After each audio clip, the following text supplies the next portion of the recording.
Welcome, here I've got HOMTOM S9 Plus and I'm gonna show you how to take burst shot in the camera app at this device.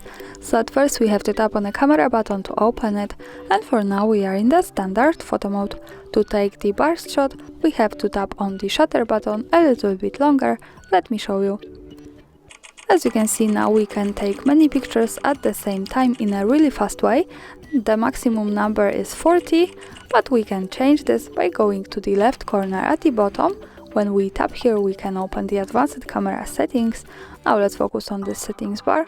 We are from the left in general settings. Let's move to the center to the photo settings, and here we can pick the capture number and change this to 99 shots. For now, when we take another burst shot, we can take maximum 99 pictures. And this is how it works here. Thanks for watching, subscribe our channel and leave the thumbs up.